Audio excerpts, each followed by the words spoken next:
자, 이번 사건은요, 여러분이 같이 한번 판단해 보시기 바랍니다. 김유진 아나운서. 네, 지난 26일 경기도 양주의 한 고깃집에서 있었던 일입니다. 한 모녀가 이 가게를 방문해서 식사를 했는데요. 식사를 마치고 이 모녀 중에 딸로 추정되는 사람이 지금 먼저 와서 카운터에서 계산을 하려는 모습입니다. 네.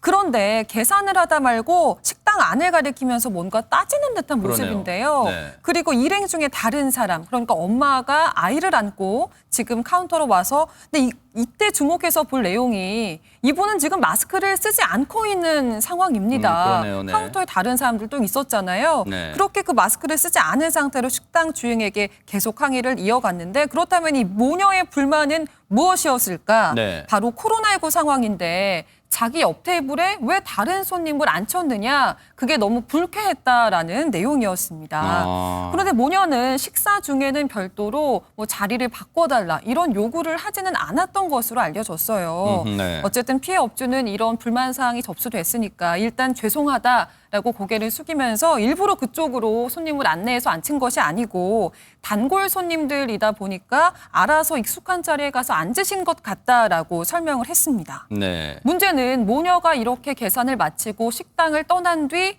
5분이 있다가 발생을 했는데요. 이 모녀 중에 어머니가 가게로 전화를 걸어서 화가 나니까 식사값을 환불해달라. 이런 요구와 함께 폭언을 쏟아낸 겁니다. 네. 피해 업주는 이런 사실을 온라인 커뮤니티에 올려서 폭로를 했고요. 이 모녀의 갑질 논란은 현재까지도 많은 사람들 사이에서 공분을 일으키고 있는 상황입니다.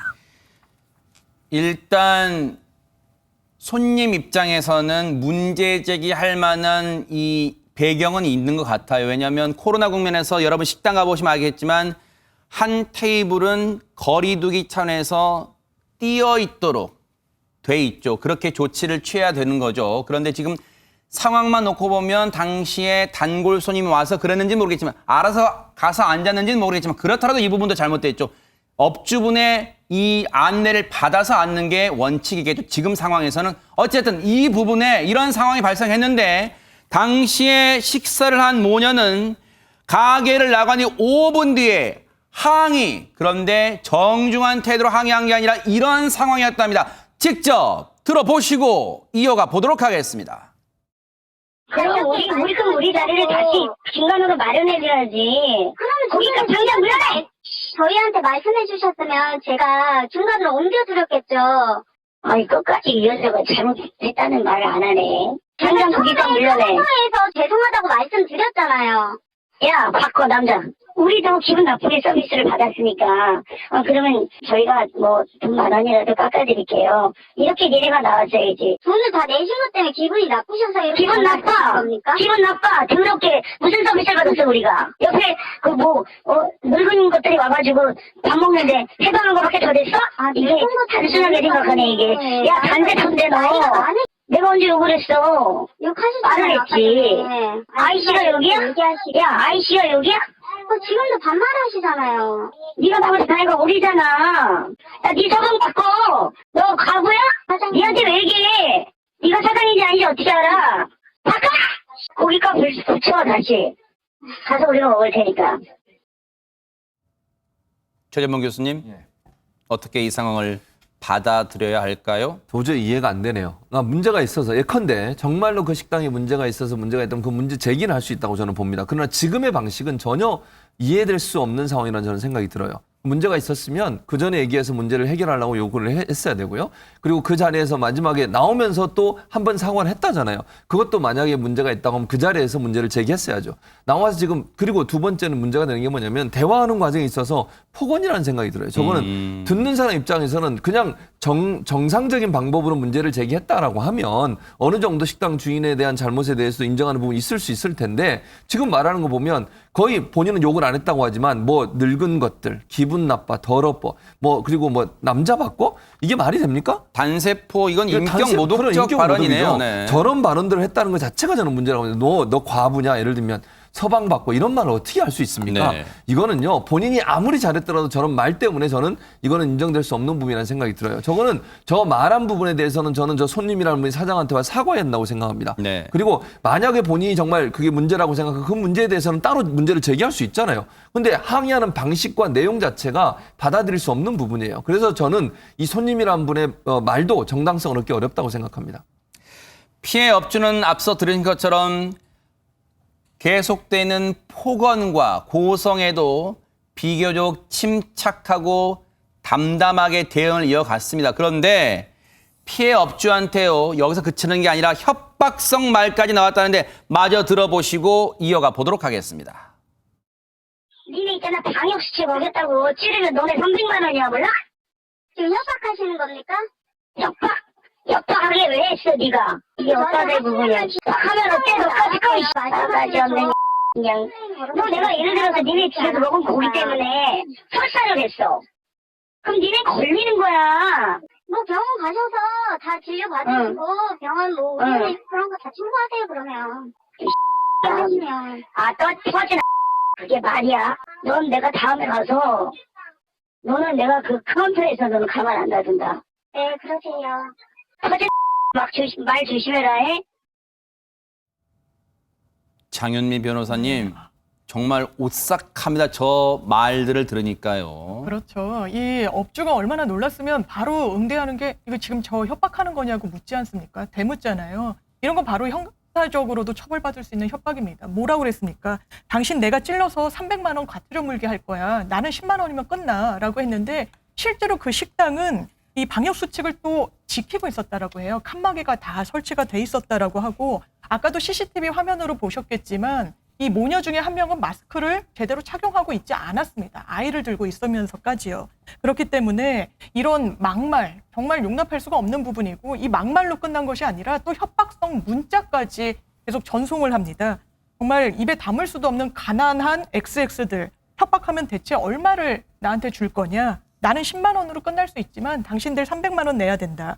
그리고 나와의 싸움의 끝은 비극이란 걸 명심해라라고 했는데 본인이 한 말이 결국에는 본인에게 돌아가게 생겼습니다.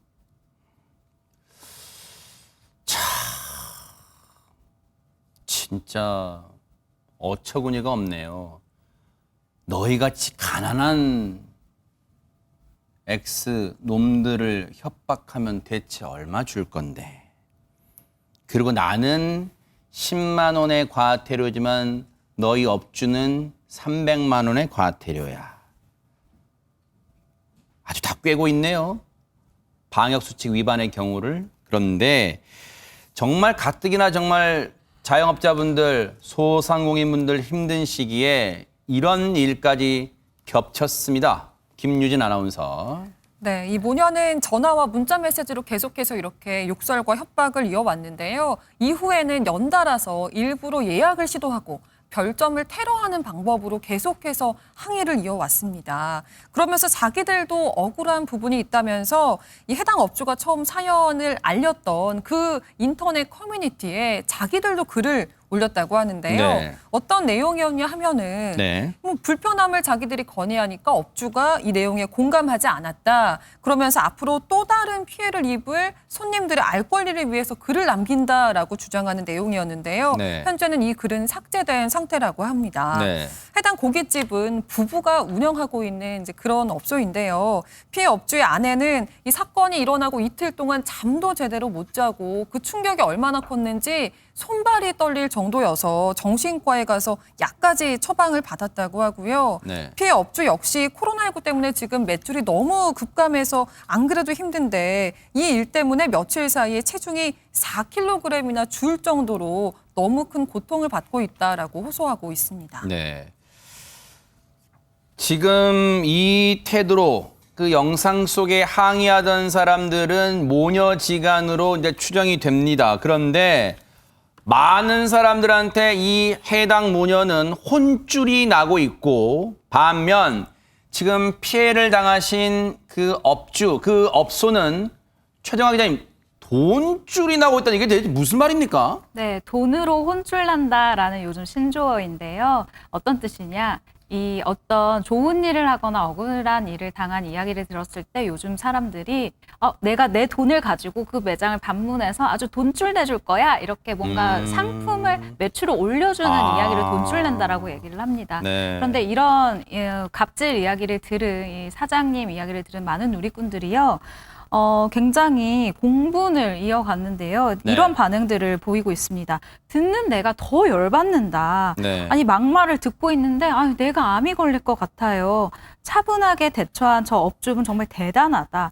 그리고 이 녹음본을 듣고요. 아니 황당해서 입이 다물어지지 않는다라는 등의 반응을 보이고 있습니다. 그러면서 이 갑질 모녀 피해에 이 고깃집을 향해서 쏟아지는 응원도 있는데 피해 업주에게 죽이라던가요, 뭐 음료라던가 아니면 꽃다발이라던가 화환이라던가 이런 것들을 전달을 해주는 누리꾼들이 굉장히 많아진 거예요. 네. 그래서 피해 업주분이 이렇게 이야기를 합니다. 아니 너무 돈줄 안 내러 와주셔도 괜찮다. 그리고 어떻게 또 아셨는지 통장에 자꾸 돈이 들어온대요. 아, 그래요? 그러면서 각종 이런 후원은 보내지 말아달라. 마음만 받겠습니다. 그러면서 이 모녀가 죗값을 받았으면 좋겠다라는 뜻으로 이런 폭로글을 올린 건데 마음이 네. 불편해졌다. 통장에 입금된 돈은 좋은 일을 위해서 사용을 할 것이다. 라고 알리기도 했습니다. 아니 그럼 김유진 아나운서, 해당 업주분들은 지금 어려움을 좀 이겨내고 계속해서 영업을 이어가고 계신가요? 어떻습니까? 그렇지 않습니다. 해당 업주가 잠정 휴업을 결정했다라고 밝혔는데요. 어허. 가장 큰 이유는 건강이 악화된 것이 가장 큰 이유라고 해요. 두 번째로는 처음에 이 일이 발단이 된 것도 사실 코로나19 문제와 관련된 거였잖아요. 그런데 이번 일로 너무 많은 분들이 이 업장에 오셔서 몰리다 보면 또 코로나19 확산에 문제가 될까 봐 휴업을 결정하셨다고 하고요. 그러면서 이 모녀에 대해서 합의나 선처는 생각하지 않고 있다고 밝혔는데요. 다른 것보다 다른 자영업자가 피해를 보지 않도록 하기 위해서 고소를 진행하겠다라고 밝혔습니다.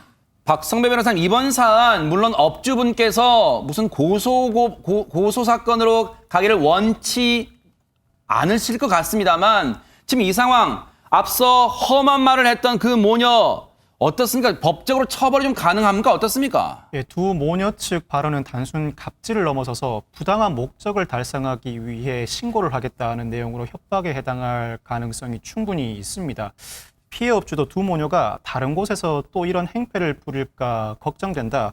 얼마나 많은 자영업자들이 눈물을 흘렸을지 이를 막기 위해 경찰에 고소했다고 밝혔습니다. 경찰도 지난 29일 이 식당을 방문해서 추가적인 피해가 있는지 여부를 확인했다고 하는데 이 피해 업주는 나는 절대로 합의하지 않겠다. 돈도 받지 않겠다. 가벼운 말로 사람의 마음에 깊은 상처를 준 데 대해 죗값을 꼭 받기를 원한다고 밝혔습니다. 글쎄요. 참 우리 사회가 언제부터 이렇게 손님은 왕이라는 문구 하나로 모든 걸 가능한 것처럼 착각하고 살까요? 왕 대접 받으려면 왕답게 행동하는 게 먼저 아닐까? 그런 생각을 해봅니다.